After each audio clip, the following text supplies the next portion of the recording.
more bombs, no more walking, no more fun, no more swimming. 67. That is 17 years past 50. 17 more than I needed or wanted. Boring. I am always bitchy. No fun for anybody. 67.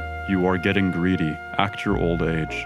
Relax. This won't hurt. These were the last written words of journalist and author Hunter S. Thompson, best known for his book Fear and Loathing in Las Vegas. The note was titled "Football Season is Over," and it was discovered in 2005 along with Thompson and the gun he used to retire from football. He was vocally anti-establishment and an open critic of the US government. He was the father of gonzo journalism, and he ran for sheriff in Colorado on the freak power ticket. He struggled with drug and alcohol addiction, and he wrote about boredom and dissatisfaction with life in his last note before the end. The note was written several days before the gunshot, and it was addressed to his wife, Anita Thompson. His life is an interesting one to discuss, but that's not what this video is about.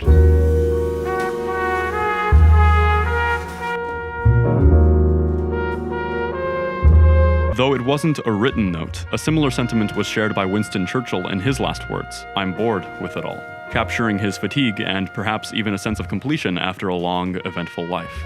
Clarity and intent typically differ drastically between spoken and written last words. Spoken last words may lack clarity due to the circumstances of death. They can often be ambiguous or open to interpretation, but written words are, in the vast majority of cases, asserted by someone who will intentionally check out early. They are clearer, more precise, more reflective, measured, thoughtful, unless you are like Vakel Lindsay. On December 5th, 1931, Lindsay ingested a bottle of lye and died.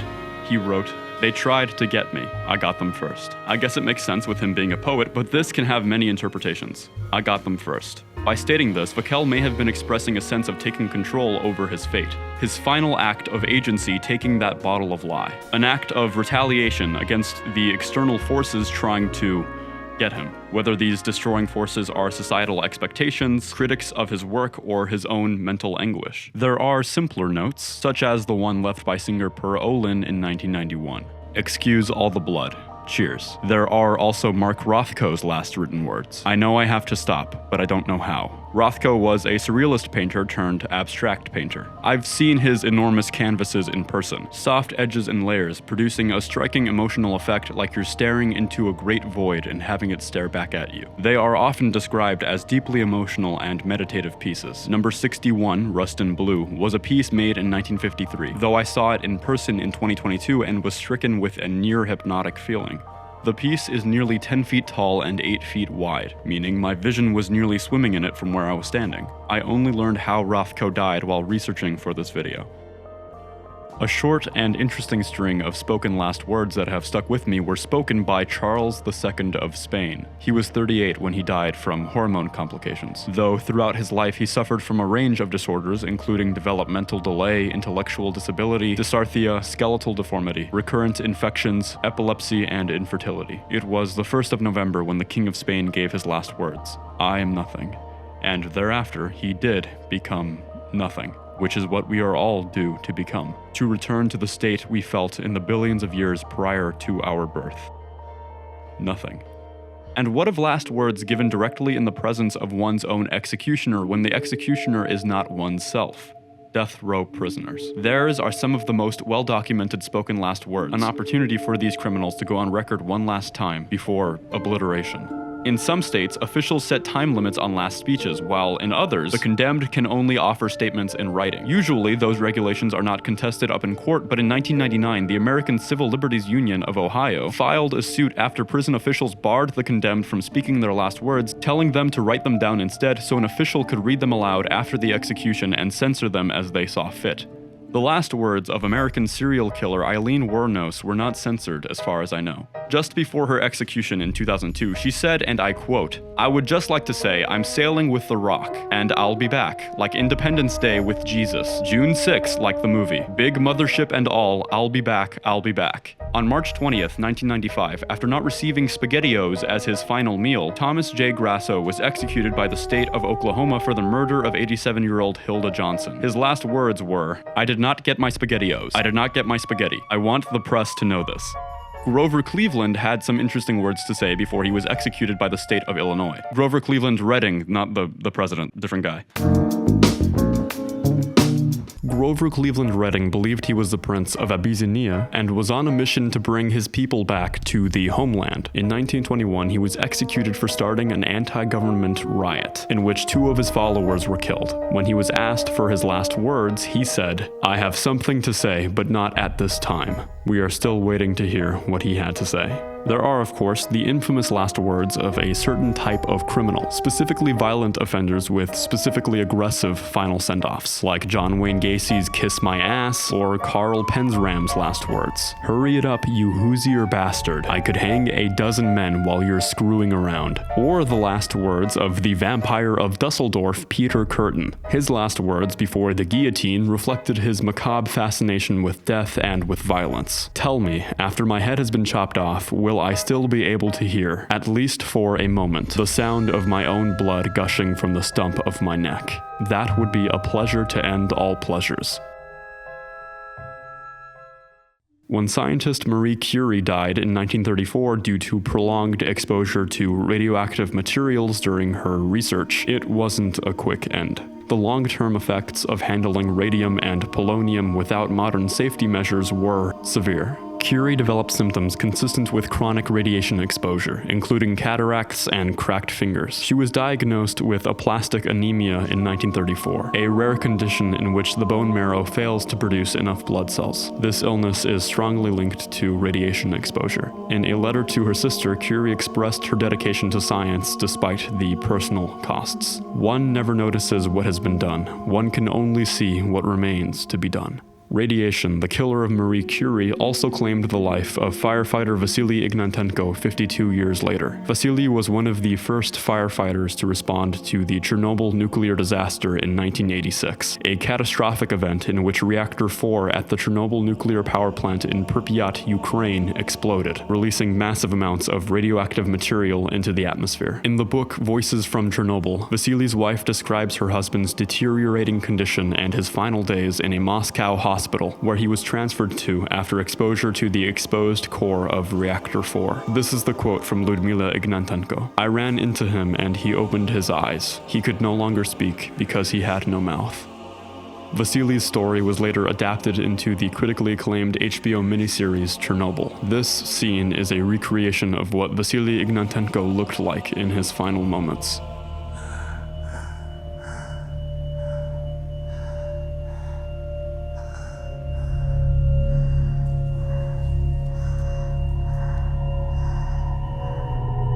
Perhaps the most monumental, and definitely the most long-lasting, note left before the end was sent in the form of a golden record aboard the Voyager spacecrafts in 1977. I say the most long-lasting because within the vacuum of space, the Voyager golden records are designed to last for potentially billions of years, well past the likely lifespan of humanity. The Voyager golden records, or VGRs, are phonographs that were included aboard the Voyager 1 and Voyager 2 spacecrafts launched by NASA in 1977. The records were created to communicate the story of our world to extraterrestrials in case either Voyager probe is ever found by intelligent life. If found by intelligent life elsewhere in the universe, and if humanity had gone extinct by this point in time, the VGRs would serve as our final note before the end. A preemptive monument to a potentially lost civilization. The VGRs contained spoken greetings in 55 different languages, an eclectic collection of music from various cultures and eras, including classical, folk, and traditional songs, audio recordings of natural sounds such as thunder, bird song, and whale calls, a selection of 115 images depicting life on Earth.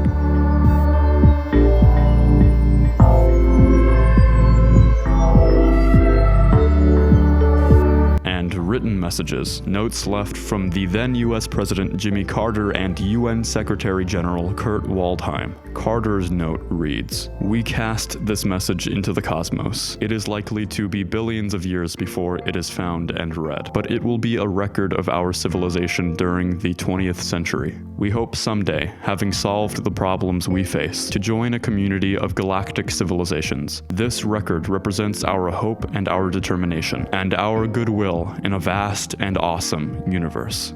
Waldheim's note reads, "As the Secretary General of the United Nations, an organization of 147 member states who represent almost all of the human inhabitants of the planet Earth, I send greetings on behalf of the people of our planet. We step out of our solar system into the universe seeking only peace and friendship, to teach if we are called upon, to be taught if we are fortunate. We know full well that our planet and all its inhabitants are but a small part of this immense universe that surrounds us, and it is with humility and hope that we take this step.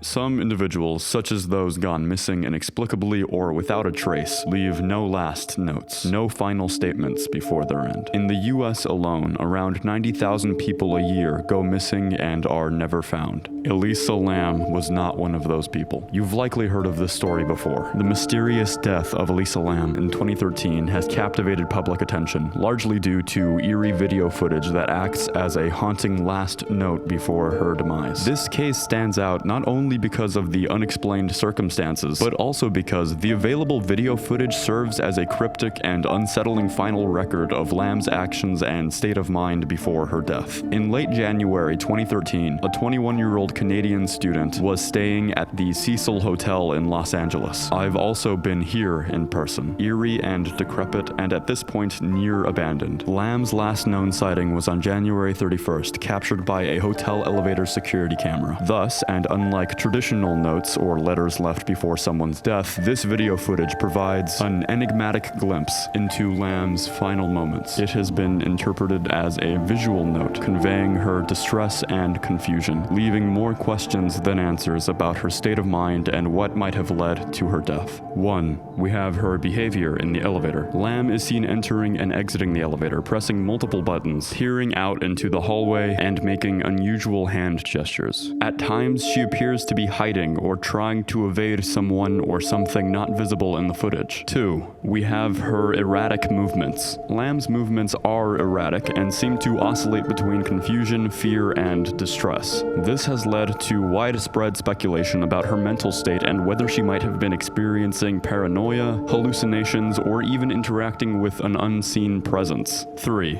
We know where Elisa Lamb's body was found. Lamb's body was discovered on February 19th, 2013, in a water tank on the hotel's roof after guest complaints of foul-tasting water and low water pressure, meaning the guests of Hotel Cecil had been consuming water contaminated with Elisa Lamb's decaying body between the months of January and February. The discovery of her body in such a location intensified the mystery surrounding her death. First of all, access to the water tank involved climbing onto the roof and lifting a heavy tank lid, raising questions about how Lamb could have accomplished this alone. The roof itself was not easily accessible, which compounded suspicions and theories about her death. Secondly, Lamb's autopsy report ruled her death as an accidental drowning, with her bipolar disorder listed as a significant factor. No signs of physical trauma or foul play were found, but toxicology tests were inconclusive, partly due to the decomposition of her body.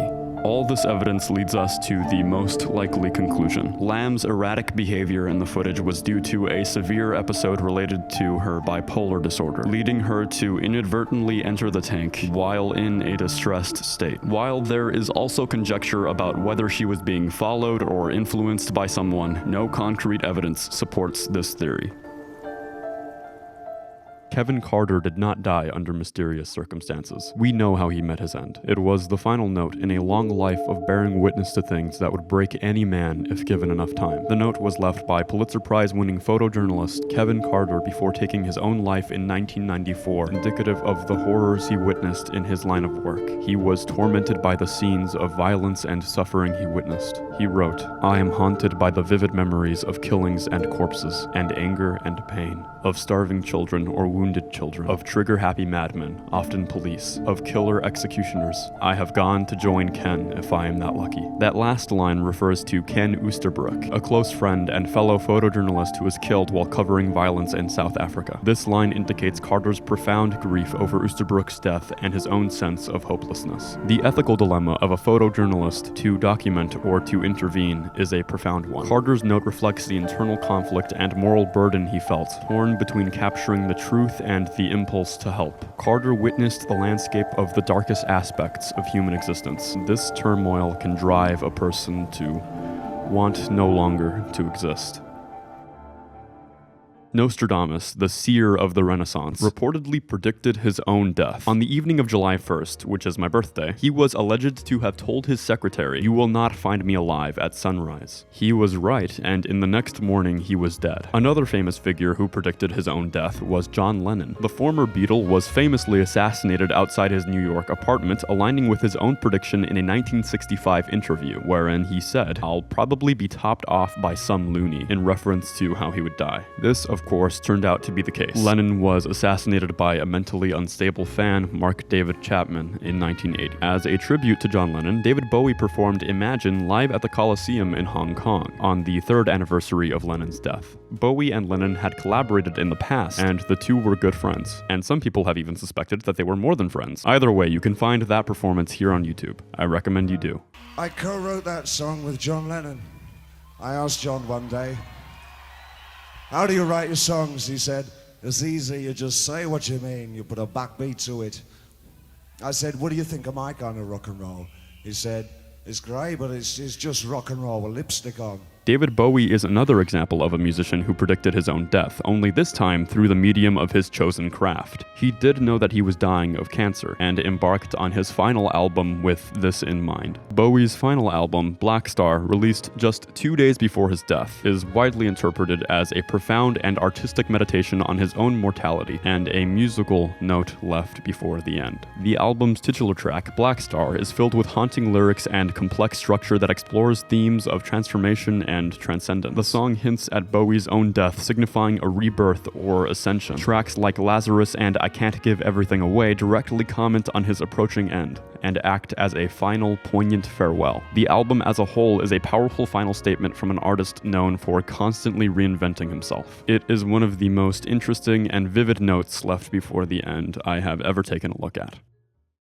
The first note I read for this video is one I knew I wanted to discuss, but I had no idea how to write it in. It kind of struck me to my core when I first read the entire thing, mostly because of my own fear of losing my mind, but either way, it's just an incredibly heartbreaking letter to read. Virginia Woolf suffered from mental instability and illness for the majority of her adult life, likely from what we would today call bipolar disorder, which worsened toward the end. She wrote a last letter to her husband, Leonard Woolf, before drowning on March 28th, 1941. It is not a farewell to the world at large, but rather to a trusted friend and lover. It reads as follows: "Dearest, I feel I am going mad again. I feel we can't go through another of those terrible times, and I shan't recover this time. I begin to hear voices, and I can't concentrate, so I am going to do what seems the best thing to do. You have given me the greatest possible happiness. You have been, in every way, all that anyone could be. I don't think two people could have been happier till this terrible disease came. I can't fight any longer.